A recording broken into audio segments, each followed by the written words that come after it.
ನಮಸ್ಕಾರ ಸ್ನೇಹಿತರೆ, ಎಲ್ಲರಿಗೂ ಸ್ಟಡಿ ರೇಸ್ ಕನ್ನಡ ಯೂಟ್ಯೂಬ್ ಚಾನಲ್ಗೆ ಸ್ವಾಗತ. ಸ್ನೇಹಿತರನ್ನ ಇವತ್ತಿನ ಒಂದು ವಿಡಿಯೋದಲ್ಲಿ ಜೂನ್ 14ರ ಒಂದು ಕರೆಂಟ್ ಅಫೇರ್ಸನ್ನು ಸ್ಟಾರ್ಟ್ ಮಾಡೋಕ್ಕಿಂತ ಮುಂಚಿತವಾಗಿ ಯಾರೆಲ್ಲ ನಮ್ಮ ಚಾನಲ್ಗೆ ಸಬ್ಸ್ಕ್ರೈಬ್ ಆಗಿಲ್ಲ, ಚಾನಲ್ನ ಸಬ್ಸ್ಕ್ರೈಬ್ ಮಾಡಿ, ಶೇರ್ ಮಾಡಿ, ಲೈಕ್ ಮಾಡಿ ಮತ್ತು ಬೆಲ್ ಐಕನ್ನ ಕ್ಲಿಕ್ ಮಾಡಿ. ಬಿಕಾಸ್ ನಾವು ವಿಡಿಯೋ ಅಪ್ಲೋಡ್ ಮಾಡಿದಾಗ ನಿಮಗೆ ಬೇಗನೆ ನೋಟಿಫಿಕೇಷನ್ ಬರುತ್ತೆ. ನೋಡಿ, ಒಳ್ಳೆ ಜೋಶೊಂದಿಗೆ ಇವತ್ತಿನ ಒಂದು ಕರೆಂಟ್ ಅಫೇರ್ಸನ್ನು ಸ್ಟಾರ್ಟ್ ಮಾಡೋಣ. ನೋಡಿ, ಮೊದಲ ಪ್ರಶ್ನೆ ಅಂತ ಕೇಳಿದ್ರೆ, ಕೆಳಗಿನ ಯಾವ ದೇಶವು ಬಿಮ್ಸ್ಟೆಕ್ನ ಸದಸ್ಯ ರಾಷ್ಟ್ರವಾಗಿಲ್ಲ ಅಂತಕ್ಕಂಥ ಪ್ರಶ್ನೆಯನ್ನು ಕೇಳಿದ್ದಾರೆ. ನೋಡಿ, ರಾಷ್ಟ್ರವಾಗಿಲ್ಲ ಅಂತ ಕೇಳಿದರೆ ಇದಕ್ಕೆ ಸರಿಯಾಗಿರ್ತಕ್ಕಂಥ ಉತ್ತರ ಯಾವುದಂದರೆ 4ನೇ option China is the right answer. China ದೇಶವು ಬಿಮ್ಸ್ಟೆಕ್ ಅಂತಕ್ಕಂಥ ಸಂಘಟನೆಯ ಸದಸ್ಯ ರಾಷ್ಟ್ರವಾಗಿಲ್ಲ ಅಂತಕ್ಕಂಥದ್ದು ಗೊತ್ತಿರಬೇಕು. ಇದರ ಬಗ್ಗೆ ಮಾತಾಡ್ತಾ ಬಂದಾಗ ನೋಡಿ, 6 ಜೂನ್ 2022ರಂದು ಬಾಂಗ್ಲಾದೇಶದ ಢಾಕಾದಲ್ಲಿ ಬಿಮ್ಸ್ಟೆಕ್ ಸಂಸ್ಥಾಪನಾ ದಿನವನ್ನು ಆಚರಿಸಲಾಯಿತು. ಬಿಮ್ಸ್ಟೆಕ್ನ ಸಂಸ್ಥಾಪನಾ ದಿನವನ್ನು ಎಲ್ಲಿ ಆಚರಣೆ ಮಾಡಲಾಯಿತು? ಬಾಂಗ್ಲಾದೇಶದ ಢಾಕಾದಲ್ಲಿ ಆಚರಣೆಯನ್ನು ಮಾಡಲಾಯಿತು. ಹಾಗಾದರೆ ಎಷ್ಟನೇ ತಾರೀಕಿನಂದು? ಜೂನ್ 6ರಂದು. ಜೂನ್ 6, 2022ರಂದು ಬಿಮ್ಸ್ಟೆಕ್ 25ನೇ ಸಂಸ್ಥಾಪನಾ ದಿನವಾಗಿ, ಅಂದರೆ ರಜತ್ ಮಹೋತ್ಸವ ವಾರ್ಷಿಕೋತ್ಸವವನ್ನು ಆಚರಿಸಲಾಯಿತು. ಅಂದರೆ ಜೂನ್ 6, 2022ರಂದು ಬಿಮ್ಸ್ಟೆಕ್ ಸಂಘಟನೆಯು ಸ್ಥಾಪನೆಯಾಗಿ ಎಷ್ಟು ವರ್ಷ ಆಯ್ತಂದರೆ 25 ವರ್ಷ. 25 ವರ್ಷ ಆಯ್ತಂದರೆ ಅದಕ್ಕೆ ನಾವು ಏನು ಕರಿತೀವಿ? ರಜತ್ ಮಹೋತ್ಸವ ಅಂತ ಕರಿತೀವಿ. This is a very important. ಇನ್ನು ಇದ್ರ ಬಗ್ಗೆ ಮಾತಾಡ್ತಾ ಬಂದಾಗ ನೋಡಿ, ಬಿಮ್ಸ್ಟೆಕ್ ಅಂದರೆ bay of Bengal initiative for multi sectoral technical and economic cooperation ಅಂತ ಹೇಳ್ತೀವಿ. ಇಂಗ್ಲೀಷ್ನಲ್ಲಿ ಇಂಪಾರ್ಟೆಂಟ್ ನೋಡ್ರಿ, ಭಾಳ ಇಂಪಾರ್ಟೆಂಟು. ಬಿಮ್ಸ್ಟೆಕ್ನ ವಿಸ್ತೃತ ರೂಪ bay of Bengal initiative for multi sectoral technical and economic cooperation ಅಂತಕ್ಕಂಥದ್ದು. ಇದು ಸ್ಥಾಪನೆಯಾಗಿದ್ದು 1997 ಜೂನ್ 6ರಂದು. ಜೂನ್ 6 ಇದರ ಸಂಸ್ಥಾಪನಾ ದಿನವಾಗಿದೆ. ಹಾಗಾದರೆ ಎಷ್ಟು ಸ್ಥಾಪನ ಆಗಿಬಿಟ್ಟು ಎಷ್ಟು ವರ್ಷ ಆಯಿತು? 25 ವರ್ಷ ಆಯಿತು ಅಂತಕ್ಕಂಥದ್ದು ಗೊತ್ತಿರಬೇಕು. ಇದರ ಕೇಂದ್ರ ಕಚೇರಿ ಎಲ್ಲಿದೆ ಅಂದರೆ ಢಾಕಾದಲ್ಲಿದೆ. ಸಂಸ್ಥಾಪಕ ರಾಷ್ಟ್ರಗಳು ಒಂದು ಬಾಂಗ್ಲಾದೇಶ, ಇನ್ನೊಂದು ಇಂಡಿಯಾ, ತದನಂತರದಲ್ಲಿ ಶ್ರೀಲಂಕಾ ಆದಮೇಲೆ ಥೈಲ್ಯಾಂಡ್. ಅರ್ಥ ಆಯ್ತಾ? ಈ 4 ರಾಷ್ಟ್ರಗಳು ಇದರ ಸಂಸ್ಥಾಪಕ ರಾಷ್ಟ್ರಗಳು ಅಂತ ಹೇಳ್ತೀವಿ. ಅಂದರೆ ಈ ಸಂಘಟನೆ ಪ್ರಾರಂಭವಾಗಿದ್ದು ಕೇವಲ 4 ರಾಷ್ಟ್ರಗಳಿಂದ. ಈ 4 ರಾಷ್ಟ್ರಗಳ ಮುಂದಾಳತ್ವದಿಂದ ಬಿಮ್ಸ್ಟೆಕ್ ಸ್ಥಾಪನೆಯಾಗಿದೆ ಅಂತಕ್ಕಂಥದ್ದು ಗೊತ್ತಿರಬೇಕು. ಇನ್ನು ಸದಸ್ಯ ರಾಷ್ಟ್ರಗಳು ನೋಡ್ರಿ, ಒಟ್ಟು ಬಾಂಗ್ಲಾದೇಶ ಆದಮೇಲೆ ಭೂತಾನ್ ಆದಮೇಲೆ ಭಾರತ ಆದಮೇಲೆ ಮ್ಯಾನ್ಮಾರ್ ಆದಮೇಲೆ ನೇಪಾಳ ಆದಮೇಲೆ ಶ್ರೀಲಂಕಾ ಆದಮೇಲೆ ಥೈಲ್ಯಾಂಡು. ಇಷ್ಟು ರಾಷ್ಟ್ರಗಳು ಅಂದರೆ 1, 2, 3, 4, 5, 6, 7 ಇದರ ಸದಸ್ಯ ರಾಷ್ಟ್ರಗಳಿವೆ ಪ್ರಸ್ತುತವಾಗಿ. ಇನ್ನು ಇದರ ಸಭೆಗಳ ಬಗ್ಗೆ ಮಾತಾಡ್ತಾ ಬಂದಾಗ, ಇದರ ಮೊದಲ ಸಭೆಯು ಬ್ಯಾಂಕಾಕ್ನಲ್ಲಿ ನಡೆದಿತ್ತು 2004ರಲ್ಲಿ. 2ನೇ ಸಭೆಯು ನವದೆಹಲಿಯಲ್ಲಿ 2008ರಲ್ಲಿ ನಡೆದಿತ್ತು. ಇನ್ನು 5ನೇ ಸಭೆಯು ಕೊಲಂಬೋದಲ್ಲಿ ನಡೆದಿತ್ತು 2022ರಲ್ಲೂ. ಇದು ವರ್ಚುವಲ್ ರೂಪದಲ್ಲಿ ನಡೆದಿತ್ತು ಅಂತಕ್ಕಂಥ ಫ್ಯಾಕ್ಟು ತಮ್ಮ ತಲೆಯಲ್ಲೇ ಇರಬೇಕು. These are the very important piece of informations, you have to be remember that. ನೋಡಿ, ನೆಕ್ಸ್ಟ್ ಪ್ರಶ್ನೆ ಅಂತ ಕೇಳಿದ್ರೆ, ಯಾವ ದೇಶವು ಬಾಹ್ಯಾಕಾಶದಲ್ಲಿ ಸೌರ ವಿದ್ಯುತ್ ಸ್ಥಾವರವನ್ನು ಪ್ರಾರಂಭಿಸುವ ಯೋಜನೆ ಪ್ರಸ್ತಾಪಿಸಿದೆ ಅಂತಕ್ಕಂಥ ಪ್ರಶ್ನೆಯನ್ನು ಕೇಳಿದ್ದಾರೆ. So it is a very important question. ಇದಕ್ಕೆ ಸರಿಯಾಗಿರ್ತಕ್ಕಂಥ ಉತ್ತರ ಯಾವುದಂದರೆ ಮೊದಲನೇ option China is the right answer. ನೋಡಿ, ಚೀನಾ ದೇಶವು 1 ಮೆಗಾವ್ಯಾಟ್ನ ವಿದ್ಯುತ್ ಸಾಮರ್ಥ್ಯವಿರುವ ಸೌರ ವಿದ್ಯುತ್ ಸ್ಥಾವರವನ್ನು ಸ್ಥಾಪನೆ ಮಾಡೋಕ್ಕೆ ಯೋಚನೆ ಮಾಡಿದೆ. ಹಾಗಾದರೆ ಎಲ್ಲಿ ಸ್ಥಾಪನೆ ಮಾಡೋಕ್ಕೆ? ಬಾಹ್ಯಾಕಾಶದಲ್ಲಿ. ನೋಡಿ, ಬಾಹ್ಯಾಕಾಶದಲ್ಲಿ. ಹಾಗಾದರೆ ಇದು 2028ಕ್ಕೆ ಪ್ಲ್ಯಾನ್ ಹಾಕ್ಕೊಂಡಿದೆ. ಮೊದಲು 2030ಕ್ಕೆ ಪ್ಲ್ಯಾನ್ ಹಾಕ್ಕೊಂಡಿತ್ತು. ಏನಂತ ಪ್ಲ್ಯಾನ್ ಹಾಕ್ಕೊಂಡಿತ್ತು? 2030ರ ಒಳಗೆ ಬಾಹ್ಯಾಕಾಶದಲ್ಲಿ ಸೌರ ವಿದ್ಯುತ್ ಸ್ಥಾವರವನ್ನು ನಿರ್ಮಾಣ ಮಾಡಿ 1 ಮೆಗಾವ್ಯಾಟ್ ಕೆಪಾಸಿಟಿ ಇರುವ ಸೋಲಾರ್ ಪವರನ್ನು ನಾನು ಪ್ರೊಡಕ್ಷನ್ ಮಾಡ್ತೀನಿ ಅಂತ 2030ಕ್ಕೆ ಟಾರ್ಗೆಟ್ ಹಾಕೊಂಡಿತ್ತು. ಬಟ್ ಅದನ್ನು ಈಗ ರೀಶೆಡ್ಯೂಲ್ ಮಾಡಿಬಿಟ್ಟು 2028ಕ್ಕೆ ನಾನು ಪ್ರೊಡಕ್ಷನ್ ಮಾಡ್ತೀನಿ ಅಂತ ಚೀನಾ ಏನು ಮಾಡಿದೆ? ಇತ್ತೀಚೆಗೆ ಪ್ರಸ್ತಾಪನೆಯನ್ನು ಮಾಡಿದೆ. ಇದ್ರ ಬಗ್ಗೆ ನೋಡ್ತಾ ಬಂದಾಗ ನೋಡಿ, ಇತ್ತೀಚೆಗೆ ಚೀನಾ ಮೂಲ ವೇಳಾಪಟ್ಟಿಗಿಂತ 2 ವರ್ಷಗಳ ಮೊದಲು ಅಂದರೆ 2030ಕ್ಕೆ ಟಾರ್ಗೆಟ್ ಹಾಕ್ಕೊಂಡಿತ್ತು. ಬಟ್ ಇವಾಗ ಏನು ಮಾಡಿದೆ? 2028ಕ್ಕೆ ಏನು ಮಾಡಿದೆ? ರೆಡ್ಯೂಸ್ ಮಾಡಿದೆ. 2028ರಲ್ಲಿ ಸೌರಶಕ್ತಿಯನ್ನು ಪಡೆಯುವ ಸಲುವಾಗಿ ಬಾಹ್ಯಾಕಾಶದಲ್ಲಿ ಸೌರ ವಿದ್ಯುತ್ ಸ್ಥಾವರವನ್ನು ಪ್ರಾರಂಭಿಸುವ ಯೋಜನೆಯನ್ನು ಪ್ರಸ್ತಾಪಿಸಿತು. 2030ರ ವೇಳೆಗೆ ಬಾಹ್ಯಾಕಾಶದಲ್ಲಿ 1 ಮೆಗಾವ್ಯಾಟ್ ಸಾಮರ್ಥ್ಯದ ಸೌರ ವಿದ್ಯುತ್ ಕೇಂದ್ರವನ್ನು ಸ್ಥಾಪಿಸಲು ಚೀನಾ ಯೋಜಿಸಿತು. ಆದಾಗ್ಯೂ ನವೀಕರಿಸಿದ ಯೋಜನೆ ಪ್ರಕಾರ ಚೀನಾ 2028ರಲ್ಲಿ ಉಡಾವಣೆ ಮಾಡುತ್ತದೆ. ಆ್ಯಕ್ಚುಲಿ 2030ರಲ್ಲಿ ಇದರ ಟಾರ್ಗೆಟ್ ಇತ್ತು, ಬಟ್ 2028ಕ್ಕೆ ನಾನು ಪ್ರೊಡಕ್ಷನ್ ಮಾಡಬೇಕಂತ ರೀಶೆಡ್ಯೂಲ್ ಮಾಡಿದೆ. ಯಾವ ದೇಶ? ಚೀನಾ ಅಂತಕ್ಕಂಥದ್ದು ಗೊತ್ತಿರಬೇಕು. ನೋಡ್ರಿ, ನೆಕ್ಸ್ಟ್ ಪ್ರಶ್ನೆ ಭಾಳ ಇಂಪಾರ್ಟೆಂಟ್ ಆಗಿರ್ತಕ್ಕಂಥ ಪ್ರಶ್ನೆ. ಎಂದು ಕೇಳಿದಂದರೆ ವಿಶ್ವ ರಕ್ತದಾನಿಗಳ ದಿನವನ್ನು ಯಾವಾಗ ಆಚರಿಸಲಾಗುತ್ತದೆ ಅಂತಕ್ಕಂಥ ಪ್ರಶ್ನೆಯನ್ನು ಕೇಳಿದ್ದಾರೆ. ಸೊ ಇದಕ್ಕೆ ಸರಿಯಾಗಿರ್ತಕ್ಕಂಥ ಉತ್ತರ ಯಾವುದು ಸರ್ ಅಂತ ಕೇಳಿದಾಗ ಮೊದಲನೇ ಆಪ್ಷನ್ನು ಜೂನ್ 14 ಇದಕ್ಕೆ ಸರಿಯಾಗಿರ್ತಕ್ಕಂಥ ಉತ್ತರ. ಪ್ರತಿ ವರ್ಷ ಜೂನ್ 14ರಂದು ನಾವು ಯಾವ ದಿನವನ್ನು ಆಚರಣೆ ಮಾಡ್ತೀವಿ ಅಂದರೆ ವಿಶ್ವ ರಕ್ತದಾನಿಗಳ ದಿನ ಅಂತ ಆಚರಣೆ ಮಾಡ್ತೀವಿ. ಆದರೆ ವಿಶ್ವ ರಕ್ತದಾನಿಗಳ ದಿನವನ್ನು ನಾವು ಜೂನ್ 14ರಂದೇ ಯಾಕೆ ಆಚರಣೆ ಮಾಡಬೇಕು? ಹಾಗಾದರೆ ರಕ್ತ ಅಂದರೆ ಏನು? ರಕ್ತದಲ್ಲಿ ಎಷ್ಟು ವಿಧಗಳಿದ್ದಾವೆ? ಹಾಗಾದರೆ ಯಾವ ರಕ್ತ ಯಾರಿಗೆ ಕೊಡಬಹುದು? ಇಂಥ ಎಲ್ಲ ಪ್ರಶ್ನೆಗಳೆಲ್ಲ ನಮ್ಮ ತಲೆಯಲ್ಲಿ ಕಾಡ್ತಾ ಇದ್ದಾವೆ. So that this article this also day brings us an opportunity to understand about the blood ಬಗ್ಗೆ ನಾವು ಮಾಡೋಣ, ಡಿಸ್ಕಷನ್ ಮಾಡ್ತಾ ಹೋಗೋಣ. ನೋಡಿ, ವಿಶ್ವ ಆರೋಗ್ಯ ಸಂಸ್ಥೆಯು ರಕ್ತದಾನ ಕುರಿತು ಜನರಲ್ಲಿ ಜಾಗೃತಿ ಮೂಡಿಸುವ ನಿಟ್ಟಿನಲ್ಲಿ ಪ್ರತಿ ವರ್ಷ ಜೂನ್ 14ರಂದು ವಿಶ್ವ ರಕ್ತದಾನಿಗಳ ದಿನವನ್ನು ಆಚರಿಸುತ್ತದೆ. ಅರ್ಥ ಆಯ್ತಾ? ರಕ್ತದ ಬಗ್ಗೆ ಕುರಿತು, ರಕ್ತದ ಇಂಪಾರ್ಟೆನ್ಸನ್ನು ಕುರಿತು, ಎಮರ್ಜೆನ್ಸಿಯಲ್ಲಿ ಯಾವ ಥರ ಇಂಪಾರ್ಟೆನ್ಸ್ ಇದೆ ಅಂತಕ್ಕಂಥದ್ದು ಕುರಿತು ಜನರಲ್ಲಿ ಒಂದು ಜಾಗೃತಿಯನ್ನು ಮೂಡಿಸುವಗೋಸ್ಕರ ವಿಶ್ವ ಆರೋಗ್ಯ ಸಂಸ್ಥೆ, that is World Health Organization, ಪ್ರತಿ ವರ್ಷ ಜೂನ್ 14ರಂದು ವಿಶ್ವ ರಕ್ತದಾನಿಗಳ ದಿನ ಅಂತ ಆಚರಣೆ ಮಾಡುತ್ತೆ. ಇನ್ನು ಆಸ್ಟ್ರಿಯಾದ ವೈದ್ಯ ಆಗಿರ್ತಕ್ಕಂಥ Karl Landsteiner, very important, Karl Landsteiner ಅವರು ಮಾನವನ ರಕ್ತದ ಮೊದಲ 3 ಗುಂಪುಗಳನ್ನು ಸಂಶೋಧಿಸಿದರು. ಅರ್ಥಾಯ್ತಾ? ಮಾನವನ ರಕ್ತದ ಗುಂಪುಗಳು, ಮೊದಲ 3 ಗುಂಪುಗಳೇನಿದ್ದು ಆ 3 ಗುಂಪುಗಳನ್ನು ಕಂಡುಹಿಡಿದವರು ಯಾರಂತಂದರೆ ಕಾರ್ಲ್ ಲ್ಯಾಂಡ್ ಸ್ಟಿನ್ನರ್ ಅವರು ಸಂಶೋಧನೆ ಮಾಡಿದರು. ಈ ಹಿನ್ನೆಲೆಯಲ್ಲಿ ಅವರ ಜನ್ಮದಿನವಾದ ಜೂನ್ 14ರಂದು ವಿಶ್ವ ರಕ್ತದಾನಿಗಳ ದಿನವನ್ನು ಆಚರಿಸಲಾಗ್ತಾ ಇದೆ. ಅರ್ಥ ಆಯ್ತಾ? ಹಿನ್ನೆಲೆ ಏನು ಗೊತ್ತಾಯಿತು? ಜೂನ್ 14ರಂದು ಒಬ್ಬ ಗ್ರೇಟೆಸ್ಟ್ ಬಯೋಲಾಜಿಸ್ಟ್ ಅಂತ ಹೇಳ್ಬೋದು ನಾವು, ಅಂದರೆ ಒಬ್ಬ ವಿಜ್ಞಾನಿ ಹುಟ್ಟುತ್ತಾನ. ಯಾರಂದರೆ ಕಾರ್ಲ್ ಲ್ಯಾಂಡ್ ಸ್ಟಿನ್ನರ್ ಅವರು.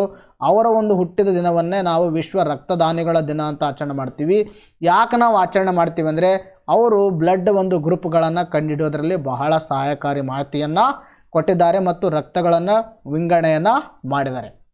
ಇನ್ನು ಭಾರತದಲ್ಲಿ ಅಕ್ಟೋಬರ್ 1ರಂದು ಪ್ರತಿ ವರ್ಷ ರಾಷ್ಟ್ರೀಯ ರಕ್ತದಾನ ದಿನ ಅಂತ ಆಚರಣೆ ಮಾಡ್ತೀವಿ. ವೆರಿ ಇಂಪಾರ್ಟೆಂಟ್ ನೋಡ್ರಿ, ರಾಷ್ಟ್ರೀಯ ರಕ್ತದಾನ ದಿನ ಅಂದರೆ ಯಾವ್ದು ಹೇಳ್ರಿ? ರಾಷ್ಟ್ರೀಯ ರಕ್ತದಾನ ದಿನ ಅಕ್ಟೋಬರ್ 1. ಅಂತಾರಾಷ್ಟ್ರೀಯ ರಕ್ತದಾನಿಗಳ ದಿನ, ಅರ್ಥ ಆಯ್ತಾ? ನೋಡ್ರಿ, ಏನು ಕೇಳಿದ್ರೆ ವಿಶ್ವ ರಕ್ತದಾನಿಗಳ ದಿನ ಅಂತ ಕೇಳಿದಾಗ ನಮಗೆ ಗೊತ್ತಿರಬೇಕು ಜೂನ್ 14 ಅಂತ ಗೊತ್ತಿರಬೇಕು. ಭಾರತದಲ್ಲಿ ಪ್ರತಿ ವರ್ಷ 5 ಕೋಟಿ ಯೂನಿಟ್ ರಕ್ತ ಬೇಕಾಗುತ್ತೆ. ನೋಡಿ, ಇಷ್ಟೊಂದು ಕೋಟಿ ಇಷ್ಟೊಂದು ಯೂನಿಟ್ ಅಷ್ಟು ಏನು ಬೇಕಾಗುತ್ತೆ? ಬ್ಲಡ್ ಬೇಕಾಗುತ್ತೆ. ಬಟ್ ಆದರೆ ಕೇವಲ 2.5 ಕೋಟಿ ಯೂನಿಟ್ ಮಾತ್ರ ರಕ್ತದ ಅವೈಲೇಬಲ್ ಇರುತ್ತೆ.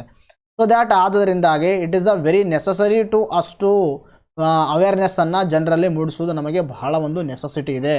ಅರ್ಥ ಆಯ್ತಾ? ಇನ್ನು ರಕ್ತದ ಬಗ್ಗೆ ಮಾತಾಡ್ತಾ ಬಂದಾಗ ರಕ್ತ ಅಥವಾ ನಾವು ಇಂಗ್ಲೀಷ್ನಲ್ಲಿ ಬ್ಲಡ್ ಅಂತ ಕರಿತೀವಿ. ಸೊ ದ್ಯಾಟ್ ಈ ಬ್ಲಡ್ ಅನ್ನೋದು ಇದು ಒಂದು ಸಂಯೋಜಕ ಅಂಗಾಂಶವಾಗಿದೆ. Very important. ಅರ್ಥ ಆಯ್ತಾ? ಬ್ಲಡ್ ಅಂತಕ್ಕಂಥದ್ದು ಒಂದು ಸಂಯೋಜಕ ಅಂಗಾಂಶವಾಗಿದೆ. ಹಾಗಾದರೆ ಅಂಗಾಂಶ ಅಂದರೆ ಏನು ನೋಡ್ರಿ? ಅಂಗಾಂಶ ಅಂದರೆ ಒಂದು ಸೆಲ್ಗಳ ಗುಂಪಿಗೆ, ಅಂದರೆ ಜೀವಕೋಶಗಳ ಗುಂಪಿಗೆ ನಾವೇನು ಕರಿತೀವಿ? ಅಂಗಾಂಶ ಅಂತ ಕರಿತೀವಿ. ಅರ್ಥ ಆಯ್ತಾ? ಜೀವಕೋಶಗಳ ಗುಂಪಾಗಿದ್ದು ಒಂದು ಪರ್ಟಿಕ್ಯುಲರ್ ಕೆಲಸವನ್ನು ಮಾಡ್ತಿದ್ರೆ ಅಂಥ ಜೀವಕೋಶಗಳ ಗುಂಪಿಗೆ ಏನಂತ ಕರಿತೀವಿ? ನಾವು ಅಂಗಾಂಶ ಅಂತ ಹೇಳ್ತೀವಿ. ಅಂಗಾಂಶದ ವಿಧ ಯಾವುದಂದರೆ ಒಂದು ಸಂಯೋಜಕ ಅಂಗಾಂಶ. ಇದಕ್ಕೆ ಬೆಸ್ಟ್ ಎಕ್ಸಾಂಪಲ್ಲು ರಕ್ತ ಅಂತಕ್ಕಂಥದ್ದು ಗೊತ್ತಿರಬೇಕು. ಇನ್ನು ರಕ್ತದ ವೈಜ್ಞಾನಿಕ ಅಧ್ಯಯನವನ್ನು ನಾವು ಏನಂತ ಕರಿತೀವಿ? ಸೆರಾಲಜಿ ಅಂತ ಕರಿತೀವಿ. Very important. ಇನ್ನು ರಕ್ತದ ರೋಗಗಳ ಕಾರಣಗಳು, ರಕ್ತದ ಒಂದು ರಕ್ತ ರಿಲೇಟೆಡ್ ಏನು ಡಿಸೀಸ್ ಇರ್ತಾವ ಅದರ ಒಂದು ಕಾರಣಗಳು, ಅದಕ್ಕೆ ಚಿಕಿತ್ಸೆ ಮತ್ತು ತಡೆಗಟ್ಟುವ ವಿಧಾನದ ಬಗ್ಗೆ ಅಧ್ಯಯನ ಮಾಡೋದನ್ನು ಹೆಮಟಾಲಜಿ ಅಂತ ಕರಿತೀವಿ. Very important. We have to remember the distinction between the serology and haematology. Serology ಅಂದರೆ ರಕ್ತದ ವೈಜ್ಞಾನಿಕ ಅಧ್ಯಯನ. ಇನ್ನು ರಕ್ತದ ಕುರಿತು ಈ ರೋಗಗಳಿರ್ತಾವಲ್ಲ ಅದಕ್ಕೆ ಕಾರಣಗಳೇನು, ಅದಕ್ಕೆ ನಾವು ಯಾವ ಥರ ಚಿಕಿತ್ಸೆಯನ್ನು ಕೊಡಬೇಕು, ಇನ್ನು ಯಾವ ತಡೆಗಟ್ಟುವ ಕ್ರಮಗಳನ್ನು ಅನುಸರಿಸಬೇಕು, ಅದರ ಕುರಿತು ಅಧ್ಯಯನ ಮಾಡೋದನ್ನು ಏನಂತ ಕರಿತೀವಿ? ನಾವು ಹೆಮಟಾಲಜಿ ಅಂತ ಕರಿತೀವಿ. This is the very important fact. ಇನ್ನು ರಕ್ತದ ಪ್ರಮುಖ ಘಟಕಗಳ ಬಗ್ಗೆ ನಾವು ಮಾತಾಡ್ತಾ ಬಂದಾಗ ನೋಡಿ, ರಕ್ತದಲ್ಲಿ 3 ಪ್ರಮುಖವಾಗಿ ಘಟಕಗಳು ಸಿಗುತ್ತೆ. ಅಂದರೆ ಇನ್ನೊಂದು ಸಿಗ್ಬೋದು ಇಲ್ಲಿ ನೋಡಿ, ಯಾವುದು? ಒಂದು ಕೆಂಪು ರಕ್ತ ಕಣಗಳಂತ. ಈ ಕೆಂಪು ರಕ್ತ ಕಣಗಳನ್ನು ನಾವು ಅಂತ ಕರಿತೀವಿ? ಎರಿಥ್ರೋಸೈಟ್ಸ್ ಅಂತ ಕರಿತೀವಿ. ಎರಿಥ್ರೋಸೈಟ್ಸ್ ಅಂತ ಕರಿತೀವಿ ಇಂಗ್ಲೀಷ್ನಲ್ಲಿ. ಇನ್ನೊಂದು ಏನು ಕರಿತೀವಿ ಅಂದ್ರೆ ರೆಡ್ ಬ್ಲಡ್ ಸೆಲ್ಸ್ ಅಂತಲೂ ಕರಿತೀವಿ, ರೆಡ್ ಬ್ಲಡ್ ಸೆಲ್ಸ್ ಅಂತಲೂ ಕರಿತೀವಿ. ಇನ್ನೊಂದು ಏನಂದರೆ ರೆಡ್ ಬ್ಲಡ್ ಕಾರ್ಪಸ್ಕಲ್ ಅಂತಲೂ ಕರಿತೀವಿ, ರೆಡ್ ಬ್ಲಡ್ ಕಾರ್ಪಸ್ಕಲ್ ಅಂತ ಕರಿತೀವಿ. ಅರ್ಥ ಆಯ್ತಾ? RBC ಅಂತ ಹೇಳ್ತೀವಿ. ಇನ್ನು ಬಿಳಿ ರಕ್ತ ಕಣಗಳು ನಾವೇನು ಹೇಳ್ತೀವಿ? ವೈಟ್ ಬ್ಲಡ್ ಸೆಲ್ಸ್ ಅಂತ ಕರಿತೀವಿ, ಅಥವಾ ನಾವು ಲ್ಯೂಕೋಸೈಡ್ಸ್ ಅಂತಲೂ ಕೂಡ ಕರಿತೀವಿ. ಇನ್ನು ಕಿರುತಟ್ಟೆಗಳನ್ನು ನಾವೇನು ಕರಿತೀವಿ? ಪ್ಲೇಟ್ಲೆಟ್ಸ್ ಅಂತ ಕರಿತೀವಿ, ಪ್ಲೇಟ್ಲೆಟ್ಸ್. ಹಾಗಾದರೆ ಇವುಗಳ ಕಾರ್ಯ ನೋಡಿ, ಕೆಂಪು ರಕ್ತ ಕಣಗಳು ಏನು ಮಾಡ್ತಾವೆ ಅಂದ್ರೆ ಆಮ್ಲಜನಕದ ಒಂದು ಸಾಕಾಣಿಕೆಗೆ ಸಹಕಾರಿಯಾಗಿದೆ. ಹಾಗಾದರೆ ಈ ಕೆಂಪು ರಕ್ತ ಕಣಗಳಲ್ಲಿ ಏನಿದೆ? RBC ಅಂತಕ್ಕಂಥದ್ದಿದೆ, red blood cells. So that ಇದರಲ್ಲಿ ಏನಂದರೆ ಒಂದು ಹಿಮೋಗ್ಲೋಬಿನ್ ಅಂತಕ್ಕಂಥ ವಸ್ತು ಇರುತ್ತೆ. ಸೊ ದಟ್ ಆ ಹಿಮೋಗ್ಲೋಬಿನ್ ವಸ್ತು ಏನು ಮಾಡುತ್ತಂದರೆ ಈ ಒಂದು ಆಕ್ಸಿಜನನ್ನು ಶ್ವಾಸಕೋಶದಿಂದ ಅಂಗಾಂಶದ ಇತರ ಅಂಗಾಂಶದ ಭಾಗಗಳಿಂದ ಶ್ವಾಸಕೋಶಕ್ಕೆ ಕಾರ್ಬನ್ ಡೈಆಕ್ಸೈಡನ್ನು ಸಾಗಾಣಿಕೆ ಮಾಡೋಕ್ಕೆ ಏನು ಮಾಡುತ್ತೆ? ಬ್ಲಡ್ ಹೆಲ್ಪ್ ಮಾಡುತ್ತೆ. ಅರ್ಥ ಆಯ್ತಾ? ಇನ್ನು ಬಿಳಿ ರಕ್ತ ಕಣಗಳ ಬಗ್ಗೆ ನೋಡಿ, ರೋಗ ನಿರೋಧಕ ಶಕ್ತಿಯನ್ನು ಹೆಚ್ಚಿಸುವಲ್ಲಿ ಸಹಾಯ ಮಾಡ್ತಾವೆ ಇವು. ಇನ್ನು ಕಿರುತಟ್ಟೆಗಳು ರಕ್ತ ಹೆಪ್ಪುಗಟ್ಟಲು ಸಹಾಯ ಮಾಡುವಂಥವು. ಇವು ರಕ್ತದಲ್ಲಿರ್ತಕ್ಕಂಥ ಪ್ರಮುಖ ಘಟಕಗಳು. ಇನ್ನೊಂದು ಬರುತ್ತೆ ಯಾವುದಂದರೆ ಪ್ಲಾಸ್ಮಾ ಅಂತಕ್ಕಂಥದ್ದು. ಅರ್ಥ ಆಯ್ತಾ? ಪ್ಲಾಸ್ಮಾ ಅಂತಕ್ಕಂಥದ್ದು ಇನ್ನೊಂದು ಘಟಕ ಬರುತ್ತೆ. So that these are the some important fact you have to be remember that. ಇನ್ನು ಅದಲ್ಲದೆ ರಕ್ತದ ಗುಂಪುಗಳ ಬಗ್ಗೆ ಮಾತಾಡ್ತಾ ಬಂದಾಗ ನೋಡಿ, ರಕ್ತದ ಗುಂಪುಗಳು ಕಂಡು ಹಿಡಿದವರು ಯಾರಾದರೆ ಕಾರ್ಲ್ ಆ್ಯಂಡ್ ಸ್ಟಿನ್ನರ್ ಅಂತ ನಾನು ಈಗಾಗಲೇ ಹೇಳಿದೆ. ಇನ್ನು ರಕ್ತದ ಗುಂಪುಗಳು A ಇದೆ, B ಇದೆ, O ಇದೆ ಮತ್ತು AB ಇದೆ. 4 ರಕ್ತದ ಗುಂಪುಗಳು ಪ್ರಮುಖವಾಗಿ. ಈ O ರಕ್ತದ ಗುಂಪನ್ನು ನಾವೇನು ಕರಿತೀವಿ? ಸಾರ್ವತ್ರಿಕ ದಾನಿ ಅಂತ ಕರಿತೀವಿ. ಅಂದರೆ O ಅನ್ನುವನು Bಗೂ ರಕ್ತ ಕೊಡ್ಬೋದು, O ಅನ್ನುವನು Aಗೂ ರಕ್ತ ಕೊಡ್ಬೋದು, ಇನ್ನು ABಗೂ ರಕ್ತ ಕೊಡ್ಬೋದು, ಇನ್ನು ಯಾರಿಗೆ ಕೊಡ್ಬೋದು? Oಗೂ ಕೂಡ ಕೊಡ್ಬೋದು. ಆದುದರಿಂದಾಗಿ O ರಕ್ತದ ಗುಂಪನ್ನು ನಾವೆಂತ ಕರಿತೀವಿ? ಸಾರ್ವತ್ರಿಕ ದಾನಿ ಅಂತ ಕರಿತೀವಿ. ಇನ್ನು ತದನಂತರದಲ್ಲಿ AB ರಕ್ತದ ಗುಂಪನ್ನು ಸಾರ್ವತ್ರಿಕ ಸ್ವೀಕಾರಿ ಅಂತ ಹೇಳ್ತೀವಿ. AB ರಕ್ತದ ಗುಂಪು ಅಂದರೆ ಫಾರ್ ಎಕ್ಸಾಂಪಲ್ಲು AB ಅಂತಕ್ಕಂಥ ವ್ಯಕ್ತಿ ಅವನು ABಯಿಂದನೂ ಬ್ಲಡ್ಡನ್ನು ತೆಗೆದುಕೊಳ್ಬೋದು, ತದನಂತರದಲ್ಲಿ Bಯಿಂದನೂ ಬ್ಲಡ್ ತೆಗೆದುಕೊಳ್ಬೋದು, Aಯಿಂದನೂ ತಗೋಬೋದು, ತದನಂತರದಲ್ಲಿ Oಯಿಂದನೂ ತಗೋಬೋದು. ಆದುದರಿಂದಾಗಿ AB ರಕ್ತದ ಗುಂಪನ್ನು ಸಾರ್ವತ್ರಿಕ ಸ್ವೀಕಾರಿ ಅಂತ ಕರಿತೀವಿ. ಇದು ಸ್ವೀಕಾರಿ ರೆಸಿಪಿಯೆಂಟ್ಸ್ ಅಂತ ಕರಿತೀವಿ, ಇದಕ್ಕೆ ಡೋನರ್ ಅಂತ ಕರಿತೀವಿ. Very important. ಇನ್ನು RH ಫ್ಯಾಕ್ಟರ್ ಅಂದರೆ RHF ಫ್ಯಾಕ್ಟರ್ ಅಂತ ಹೇಳ್ತೀವಿ. RH ಫ್ಯಾಕ್ಟರ್ ಇದು ಎದಕ್ಕೆ ಹೆಲ್ಪ್ ಮಾಡುತ್ತಂದರೆ ನಾವೇನು ಹೇಳ್ತೀವಿ? ನಾವು A B ಮತ್ತು O ಅಂತ ಹೇಳ್ತೀವಿ. ಇದರಲ್ಲಿ A ಪಾಸಿಟಿವ್ ಇದೆಯೋ A ನೆಗೆಟಿವ್ ಇದೆಯೋ that is decided by the RH factor. ಇನ್ನು ತದನಂತರದಲ್ಲಿ B ಪಾಸಿಟಿವ್ ಇದೆಯೋ B ನೆಗೆಟಿವ್ ಇದೋ ಅದು ಡಿಸೈಡ್ ಮಾಡೋದು RH factor. AB ಪಾಸಿಟಿವೋ AB negative decide ಮಾಡೋದು RH ಫ್ಯಾಕ್ಟರು. ಈ ಥರನಾಗಿ RH ಫ್ಯಾಕ್ಟರ್ ಕೆಲಸ ಏನೋ ಪಾಸಿಟಿವ್ ಮತ್ತು ನೆಗೆಟಿವನ್ನು ಡಿಟರ್ಮೈನ್ ಮಾಡುತ್ತೆ.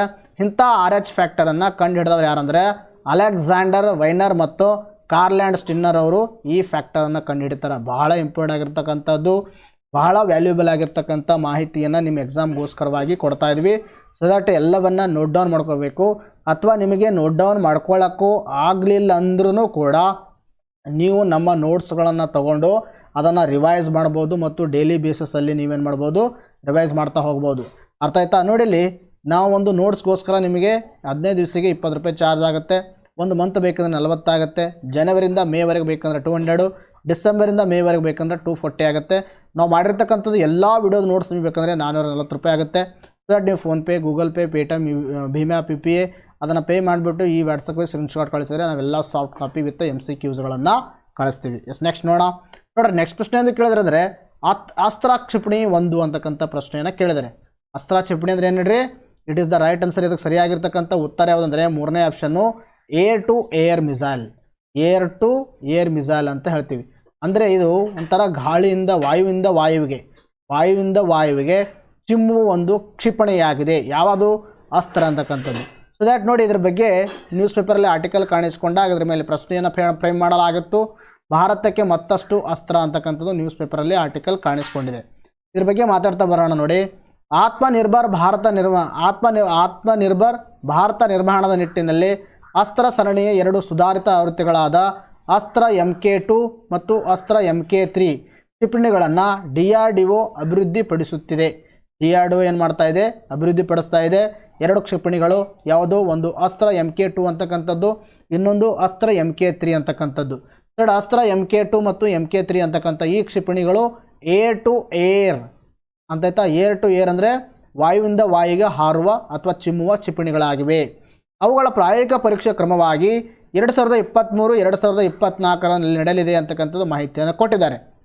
ಹಾಗಾದರೆ ಭಾರತೀಯ ವಾಯುಪಡೆ ಮತ್ತು ನೌಕಾಪಡೆ ಅಸ್ತ್ರ MK1 ಕ್ಷಿಪಣಿಯನ್ನು ಸೇರ್ಪಡೆಗೊಳಿಸುವ ನಿಟ್ಟಿನಲ್ಲಿ ಮೇ 31ರಂದು ರಕ್ಷಣಾ ಇಲಾಖೆ ಭಾರತ ಡೈನಾಮಿಕ್ಸ್ ಲಿಮಿಟೆಡ್ನೊಂದಿಗೆ 2971 ಕೋಟಿ ರು ಮೊತ್ತದ ಒಪ್ಪಂದವನ್ನು ಕೂಡ ಮಾಡಿಕೊಂಡಿದೆ. ಇದನ್ನು ಕೂಡ ಮಾಹಿತಿ ಗೊತ್ತಿರಬೇಕು. ಇನ್ನು ಅಸ್ತ್ರದ ಬಗ್ಗೆ ಮಾತಾಡ್ತಾ ಬಂದಾಗ ಇದು ಭಾರತದ ಅಭಿವೃದ್ಧಿಪಡಿಸಿದ ಮೊದಲ ಏರ್ ಟು ಏರ್ ಮಿಸೈಲ್ ಆಗಿದೆ. ಬಹಳ ಇಂಪಾರ್ಟೆಂಟ್ ನೋಡ್ರಿ, ಇದು ಭಾರತ ಅಭಿವೃದ್ಧಿಪಡಿಸಿದ ಏರ್ ಟು ಏರ್ ಕ್ಷಿಪಣಿ ಯಾವುದಂದರೆ ಅಸ್ತ್ರ ಅಂತಕ್ಕಂಥದ್ದು. ಅಸ್ತ್ರ 1 ಅಂತ ಬರ್ತಿದ್ರಲ್ಲಿ, ಅಸ್ತ್ರ 1ದ ಕ್ಷಿಪಣಿ ವ್ಯಾಪ್ತಿ ಎಷ್ಟಂದರೆ 100 ಕಿಲೋಮೀಟರ್, ಅಸ್ತ್ರ 2 ಕ್ಷಿಪಣಿದ ವ್ಯಾಪ್ತಿ 160 ಕಿಲೋಮೀಟರ್ ಆ್ಯಂಡ್ ಅಸ್ತ್ರ 3ದ ಕ್ಷಿಪಣಿ ವ್ಯಾಪ್ತಿ 300 ಕಿಲೋಮೀಟರ್ ಅಂತಕ್ಕಂಥದ್ದು ಗೊತ್ತಿರಬೇಕು. ಆಮೇಲೆ ಇನ್ನೊಂದು fact, it is a air to air missile ಅಂತಕ್ಕಂಥದ್ದು. ಇನ್ನೊಂದು ಫ್ಯಾಕ್ಟು, ಅಸ್ತ್ರ ಅಂತಕ್ಕಂಥದ್ದು ಭಾರತದಲ್ಲಿ ಅಭಿವೃದ್ಧಿಪಡಿಸಿದ ಮೊದಲ ಏರ್ ಟು ಏರ್ ಮಿಸೈಲ್ ಆಗಿದೆ ಅಂತಕ್ಕಂಥದ್ದು ಗೊತ್ತಿರಬೇಕು. ಅರ್ಥ ಆಯ್ತಾ? ನೆಕ್ಸ್ಟ್ ನೋಡೋಣ. ನೋಡ್ರಿ, ನೆಕ್ಸ್ಟ್ ಪ್ರಶ್ನೆ ಅಂತ ಕೇಳಿದ್ರೆ ಉಡೇ ದೇಶ್ ಕಾ ಆಮ್ ನಾಗರಿಕ್ ಯೋಜನೆಯನ್ನು ಯಾವಾಗ ಜಾರಿಗೆ ತರಲಾಯಿತು ಅಂತಕ್ಕಂಥ ಪ್ರಶ್ನೆಯನ್ನು ಕೇಳಿದ್ದಾರೆ.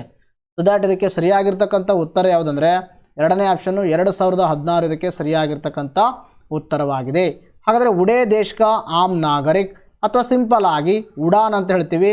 ಇದರ ಮೇಲೆ ಯಾಕೆ ಪ್ರಶ್ನೆಯನ್ನು ಕೇಳಲಾಗಿತ್ತಂದರೆ ಉಡೇ ದೇಶ್ ಕಾ ಆಮ್ ನಾಗರಿಕ್ ಕೇಂದ್ರ ಸರ್ಕಾರ ಯೋಜನೆಯು 2022ರಲ್ಲಿ ತನ್ನ 5ನೇ ವಾರ್ಷಿಕೋತ್ಸವವನ್ನು ಆಚರಿಸುತ್ತಿದೆ. ಇದು ಪ್ರಾರಂಭವಾಗಿಬಿಟ್ಟು 5 ವರ್ಷ ಕಂಪ್ಲೀಟ್ ಆಗಿದೆ. ಅರ್ಥಾತ್ ಆದುದರಿಂದಾಗಿ ಇದೆಲ್ಲ ನ್ಯೂಸ್ ಪೇಪರಲ್ಲೂ ಕಾಣಿಸ್ಕೊಂಡಿತ್ತು, ನಿಮ್ಮ PIBದಲ್ಲೂ ಕಾಣಿಸ್ಕೊಂಡಿದೆ, GK ಟುಡೇದಲ್ಲಿ ಕಾಣಿಸ್ಕೊಂಡಿದೆ. ಆದುದರಿಂದಾಗಿ ಇದನ್ನು ಎತ್ಕೊಳ್ಳಲಾಗಿತ್ತು. ನೋಡಿ, 2016ರಲ್ಲಿ ನಾಗರಿಕ ವಿಮಾನಯಾನ ಸಚಿವಾಲಯ ಅಲ್ಲಿ ಪ್ರಾದೇಶಿಕ ಸಂಪರ್ಕ ಯೋಜನೆಯಾಗಿ ಆರಂಭಿಸಲಾಯಿತು. ಯಾವುದಾದ್ರಿ ಉಡಾನ್ ಅಂತಕ್ಕಂಥದ್ದು. ಉಡಾನ್ ಅಂತಕ್ಕಂಥ ಯೋಜನೆ, ಉಡೇ ದೇಶ್ ಕಾ ಆಮ್ ನಾಗರಿಕ್ ಅಂತಕ್ಕಂಥ ಯೋಜನೆ 2016ರಲ್ಲಿ ನಾಗರಿಕ ವಿಮಾನಯಾನ ಸಚಿವಾಲಯ ಏನು ಮಾಡ್ತು, ಇದನ್ನು ಪ್ರಾರಂಭವನ್ನು ಮಾಡ್ತು. ಹಾಗಾದರೆ ಇದರ ಉದ್ದೇಶ ಏನಂದರೆ ಪ್ರಾದೇಶಿಕ ವಾಯುಯಾನ ಮಾರುಕಟ್ಟೆಯನ್ನು ಅಭಿವೃದ್ಧಿಪಡಿಸುವುದು, ಅದಲ್ಲದೆ ಸಣ್ಣ ಪಟ್ಟಣಗಳಲ್ಲಿಯೂ ಸಾಮಾನ್ಯ ಜನರಿಗೆ ಪ್ರಾದೇಶಿಕ ಮಾರ್ಗಗಳಲ್ಲಿ ಕೈಗೆಟಕುವ ದರದಲ್ಲಿ ಆರ್ಥಿಕವಾಗಿ ಲಾಭದಾಯಕವಾಗುವ ವಿಮಾನ ಪ್ರಯಾಣವನ್ನು ಅಂದರೆ ಏನು ಮಾಡೋದು, ಸೌಲಭ್ಯವನ್ನು ಕಲ್ಪಿಸೋದು. ಸಣ್ಣ ಪಟ್ಟಣಗಳಿರ್ತಾರೆ ಕೆಲವರು, ಸೊ ದ್ಯಾಟ್ ಅವರು ಕೂಡ ವಿಮಾನಯಾನದ ಮುಖಾಂತರ ಒಂದು ದೊಡ್ಡ ಪಟ್ಟಣಗಳಲ್ಲಿ ಆಗಿರ್ಬೋದು, ಜಿಲ್ಲೆಗಳಾಗಿರ್ಬೋದು, ಇವೆಲ್ಲ ತಲುಪಿಸೋಕ್ಕೆ ಒಂದು ಪ್ರಾದೇಶಿಕ ಮಟ್ಟದಲ್ಲಿ ಏನಪ್ಪ ಅಂತಂದರೆ ಇವರಿಗೆ ಸೌಲಭ್ಯ ಮಾಡಿಕೊಡಲು ಮತ್ತು ಅವರಿಗೆ ಒಂದು ಆರ್ಥಿಕ ಅಂದರೆ ಹಣದ ಖರ್ಚು ಕಡಿಮೆ ಆಗಬೇಕು, ಆ ನಿಟ್ಟಿನಲ್ಲಿ ಅವರಿಗೆ ಸಹಾಯ ಮಾಡಲು ಈ ಒಂದು ಉಡೇ ದೇಶ್ ಕಾ ಆಮ್ ನಾಗರಿಕ್ ಯೋಜನೆಯನ್ನು 2016ರಲ್ಲಿ ಜಾರಿಗೆ ಬಂದಿತ್ತು. ಈಗ ಜಾರಿಗೆ ಬಂದು 5 ವರ್ಷಗಳು ಕಂಪ್ಲೀಟ್ ಆಯಿತು ಅಂತಕ್ಕಂಥದ್ದು ಬಂದಿದೆ. ಅರ್ಥ ಆಯ್ತಾ? ಇನ್ನು ಈ ಯೋಜನೆ 10 ವರ್ಷಗಳ ಅವಧಿಗೆ ಕಾರ್ಯನಿರ್ವಹಿಸುತ್ತದೆ. 10 ವರ್ಷಗಳ ಅವಧಿ ಹಾಕ್ಕೊಂಡಿದ್ದಾರೆ ನೋಡಿದ್ದು. ಅಕ್ಟೋಬರ್ 21ನ್ನು ಉಡಾನ್ ದಿನವೆಂದು ಗುರುತಿಸಲಾಗಿದೆ. ವೆರಿ ಇಂಪಾರ್ಟೆಂಟ್ ನೋಡಿ, ಉಡಾನ್ ದಿನ ಯಾವಾಗ ಅಂತ ಕೇಳ್ತಾರೆ. ಉಡಾನ್ ದಿನ ಅಕ್ಟೋಬರ್ 21.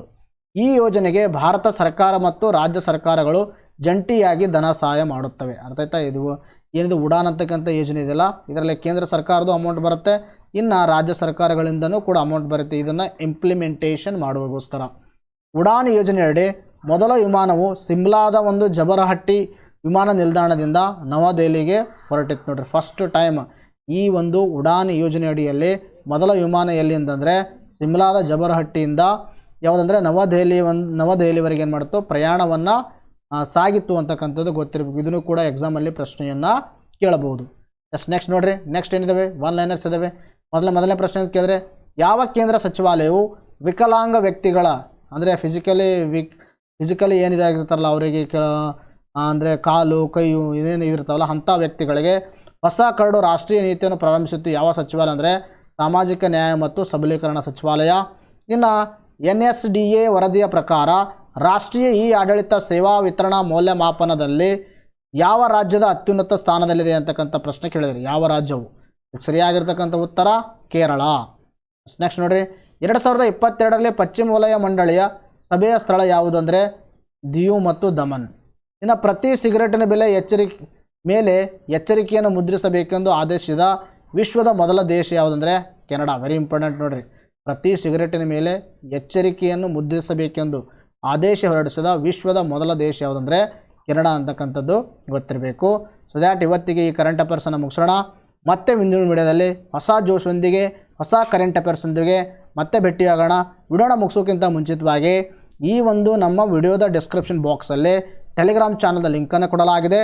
ಸೊ ಅದನ್ನು ಕ್ಲಿಕ್ ಮಾಡೋ ಮುಖಾಂತರ ನೀವು ನಮ್ಮ ಟೆಲಿಗ್ರಾಮ್ ಚಾನಲನ್ನು ಜಾಯ್ನ್ ಆಗ್ಬೋದು. Thank you friends, take care, bye.